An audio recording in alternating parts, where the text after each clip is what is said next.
Hi guys! Welcome to my channel. My name is ReadingBear and I hope you are ready for some more stories. And today, we'll take a look at some new legal advice content. If you enjoyed my content, please don't forget to subscribe to my channel and post some bear emojis in the comment.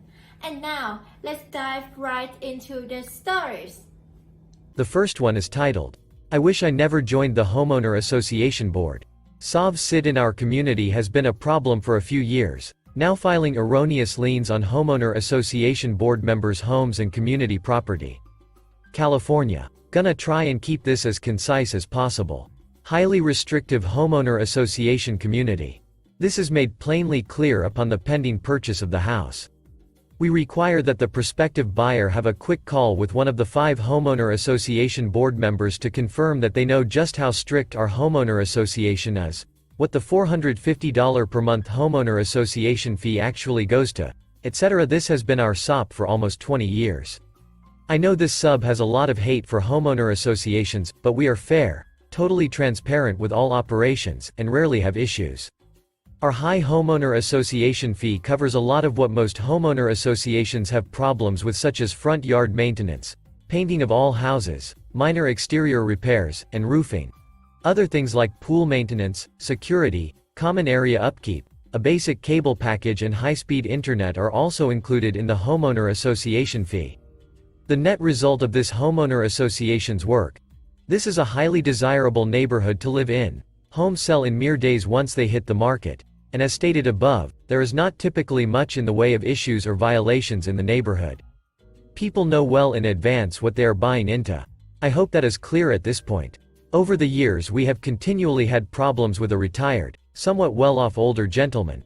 I think he's in his late 60s now. Mostly minor stuff like leaving his trash can out or putting it out too early, trash and junk in his backyard, parking overnight on the street, etc. His wife died at the beginning of the year and the issues we have had with him have increased exponentially over the course of this year to the point now where we have threatened to put a lien on his house if does not correct the myriad of violations. A little more backstory. He stopped paying his homeowner association dues back in May. He cited financial hardship. We know it is BS because over summer he purchased a $60,000 plus Suburban. Since we are a gated community, we require all vehicles parked in the community to have valid and up-to-date registration. He put a fake license plate on the new SUV. It has no state, it says, Society of the Sojourner, and he has FBI anti-copyright warnings on the dash of his car. So, he's in violation there. You are allowed to have veggie gardens in your backyard, no homeowner association approval required. He put a comically large veggie garden on his side yard. We wrote him a letter that he needs to get rid of it or install a fence around the side yard that also encompasses his backyard. Needs approval for the fence, no biggie. Well, he has now gone off the deep end. Apparently, we are now threatening his property and livelihood because we are not going to allow his huge garden without it being fenced in. In the past few weeks, he has now filed liens against all community property as well as liens against all members of the homeowner association board. We, the board, is supposed to meet with the community lawyer today, but we are concerned about how much this whole thing is going to cost. Secondarily, one of the board members is set to put his home on the market in the next couple of weeks and now has to deal with a fake lien. What questions do you think we ought to ask the lawyer? Should we let our mortgage companies or homeowners insurance companies know about this situation? Update. We had a chat with the lawyer of the community, hired by our property management company, yesterday evening. He is filing some emergency stuff today and requesting to be in front of a judge within the next week, mostly a scheduling issue on his side. He will be doing his best to get the liens off the community property and our homes as soon as possible. Another member of his practice will be joining him in this as they suggested to us that we just bring the ducking hammer down on this guy and move quickly. As for the liens on our homes, he told us not to worry about it, they will be taken care of soon. So, the Sov Sit guy, between late fees, actual amounts owed, daily fines, and current lawyer fees, owes us about $11,500. If we end up having to go to court against this guy, we or him are looking at a rough total bill of around $25,000 plus due to the lawyer fees, which of course Sov Sit will need to pay. As documented in our homeowner association CC&Rs, we have a threshold of $5,000, 60 days past due, where we will put a lien on a property. Our lawyer suggested that we send a demand letter to the guy telling him that he has 30 days to pay off the debt, and if he fails to do so, we will take harsh and extreme measures that may include forcing the sale of his house to satisfy the debt owed to the homeowner association. I will address some other items brought up in the thread. The garden on the side yard is roughly 25 feet wide and about 40 feet long. This would fit just fine in his backyard, but the side yard is south-facing, so it gets better sunlight. He has a garden about this size in the backyard already. We did get engaged with a neighbor of his several weeks back and asked them to check up on Sav Sit. Try and talk some sense into him, ask him what it would take to get him square with the homeowner association. It went nowhere. Waste of everyone's time. Basically, ended with a duck you, I do what I want on my property. So that's it for now. I can provide an update in the coming weeks/months. Update 2. For a visual, imagine a really old, much meaner version, including the way he dressed, of Walter from The Big Lebowski. The story is a bit all over the place, and a bit long, but I promise, it is worth a read. So, our homeowner association's lawyer got all the liens removed from our properties, both personal and community-owned. The judge warned him that he was on very thin ice and could possibly end up as a vexatious litigant if he keeps trying to pull this stunt. So, between the lawyer fees, the back dues, etc., come April-ish of 2018 he was in the hole to us for just under $35,000. We placed a lien against his property and decided to hold off on collecting on it as we wanted things to calm down, and we have plenty of money in our operating budget. We are not hurting for that cash right now. He did eventually build a fence around his gigantic veggie garden. He fenced in everything that he was permitted to do, like to the inch. His side yards and backyard is all garden. This may be shocking to you, but he did not follow the architectural guidelines, and assembled the wrong type of fencing, both in the pattern of the wood layout and the height. He has like 9-foot tall boards. Oh, he also has a few chickens now at this point in the timeline.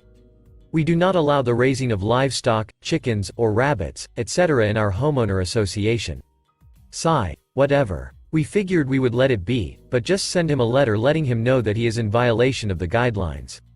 He responded with a multi-page, incoherent rambling that eventually included him praising Trump and how he's going to bring order back to this nation and folks like us will be arrested. I fully acknowledge that this is getting ridiculous sounding. In reality, this is a man who could not handle his wife's death.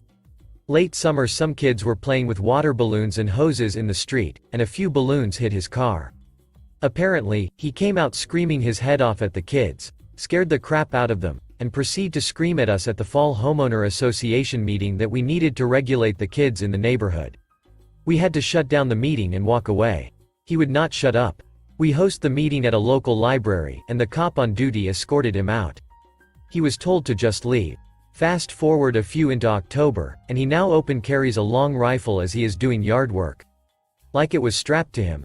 Cops get called because yeah, it is California and we are not used to this, but also sort of scary.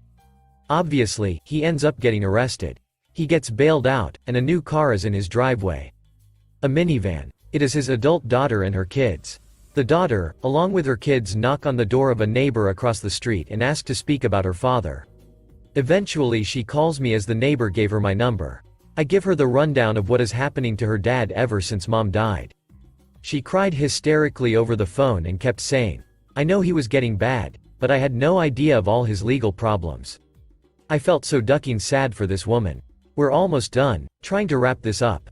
She comes to our next homeowner association meeting, December 2018, and explains to us that her father is back in jail. This time for finally getting pulled over because he did not have proper plates. Remember, he's a SOV-sit and had a concealed handgun. They are going to sell his house as she got some kind of POA on him and are trying to seek leniency from the judge to release him to an elder mental health care facility where he will live out his days. She went on to say that he experienced some crazy snap and rapid mental decline once mom died and wrapped himself up in the far right-wing propaganda machine, and that it just chipped away at his mental health. He alienated the family, and when she called me, that was the first time she had seen her dad since her mother's funeral. Again, no surprise here. He was also turned into a homeowner association arter. Not trash though, we are talking like tens of thousands of dollars of ammo, knives, survival kits, long-term dry food storage. I had a look at it. She invited me into her father's home. Floor to ceiling with what I can only describe to be overly prepared for the zombie apocalypse.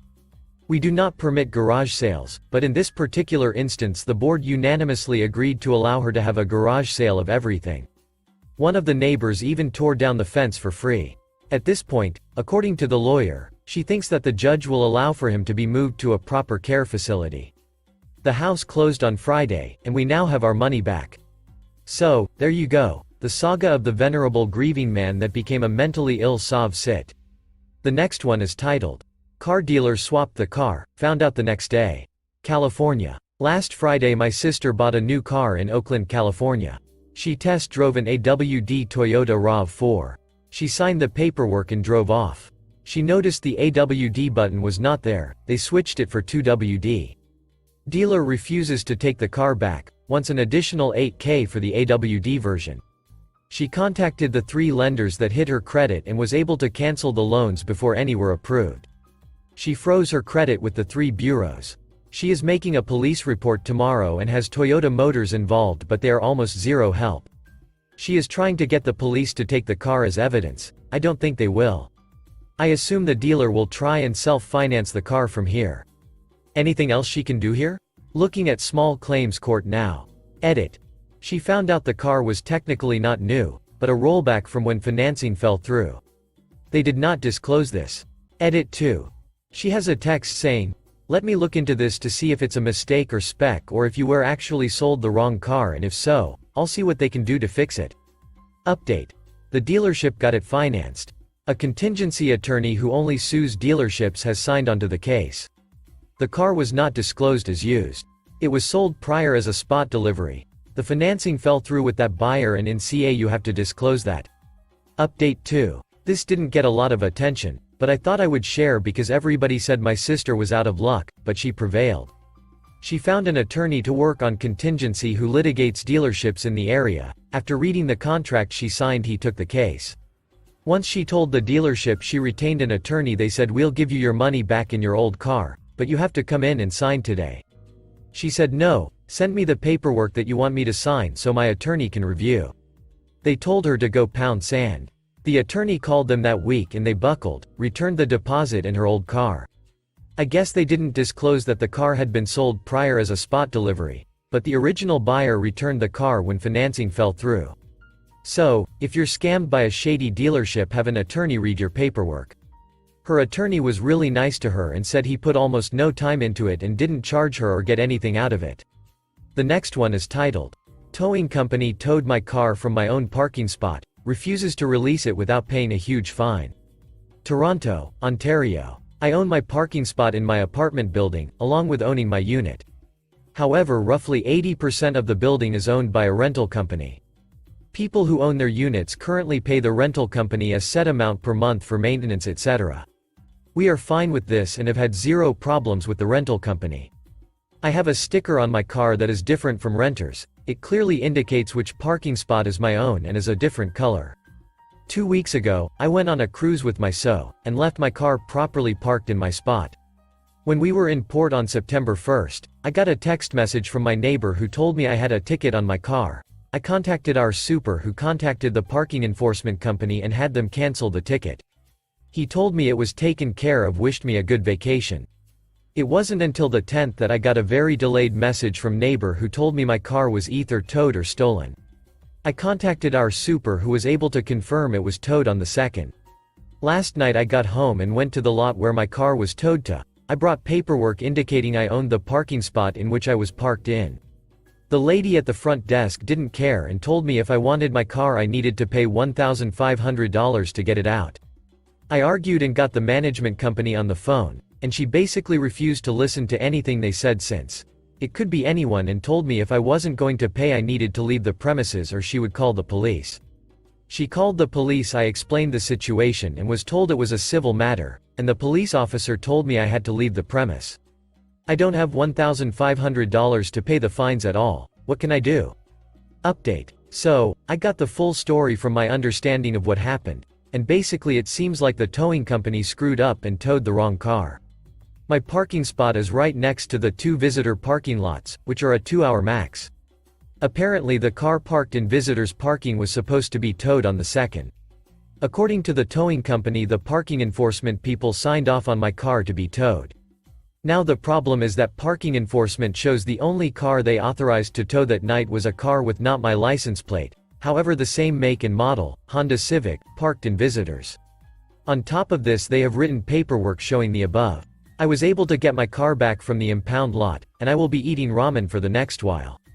But both sides seem to be pointing fingers at each other. So basically, from my understanding the only thing I can do now is to take one of them to small claims court. However, I am not exactly sure who I should be chasing. The towing company is taking the stance they did nothing wrong but have refused to show me any paperwork regarding why it was towed, just paperwork indicating my car was towed to the lot.